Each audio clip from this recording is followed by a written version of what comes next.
ISIL's assault on the Yarmouk Palestinian camp. We're joined live via Skype by United Nations Relief's and Works Agency spokesman Chris Gunness. Chris, thanks so much for joining us. Let me get a sense from you. Give us a scene setter, if you will. Who's at risk? What's happening now?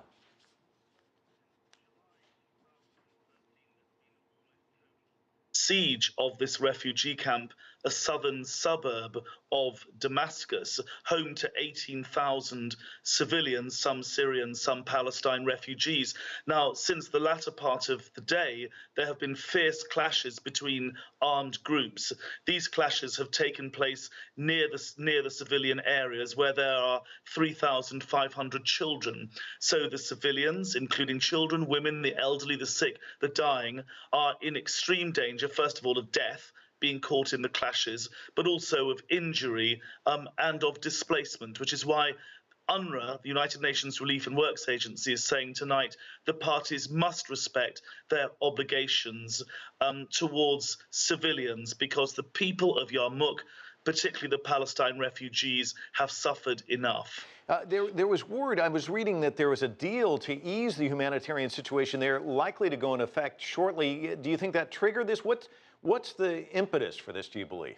It's very difficult to say what was the cause, but we have no doubt that whatever the cause, the risk to the civilians of Yarmouk are significantly increased because of these fierce clashes around the camp. Don't forget, this is a population that's been under siege for over 2 years. The siege actually began before July 2013. It just happened to have been tightened then.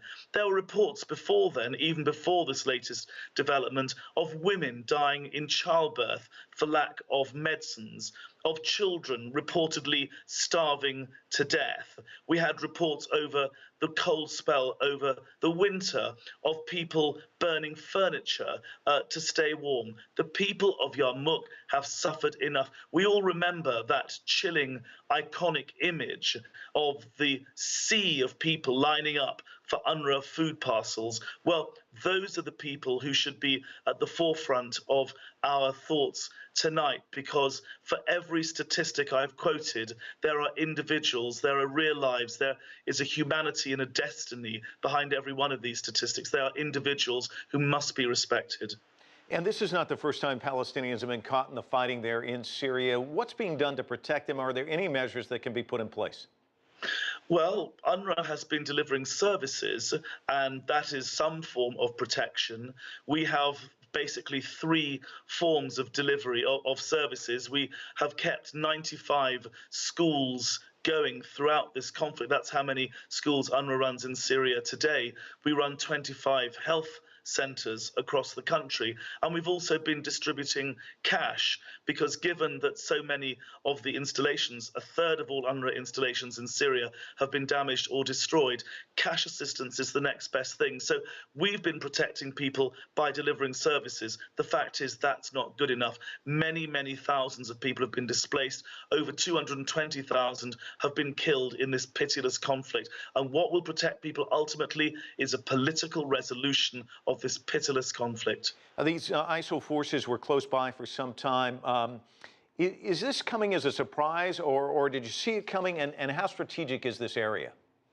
Well, it's a very strategic area because it is, in a sense, the southern gateway to Damascus. Yarmouk, if you think of Damascus as a circle, then Yarmouk is a wedge at 6 o'clock going into the center. 6 o'clock, if you think of Damascus as a clock, going into the center of Yarmouk. So it's extremely strategic. And we have seen Yarmouk gradually descend. When the conflict first started in Syria, Yarmouk was the bustling heart of the Palestinian community in Syria, with 160,000 Palestine refugees there. The overall population of Yarmouk was nearer 1 million. It was a place where Syrians of all stripes rubbed shoulders with Palestinians, and everyone got on extremely well. Slowly, though, Yarmouk reluctantly was dragged into this civil war, and that's the concern, that Yarmouk has passed the point of no return, which is why we say the armed groups there must respect civilian life, particularly the 3,500 children about whom we are extremely concerned tonight. Chris Gunness joining us. Thanks so much. And as he pointed out, 160,000 people there at one time, now dwindling down to 18,000, the site of the fighting today.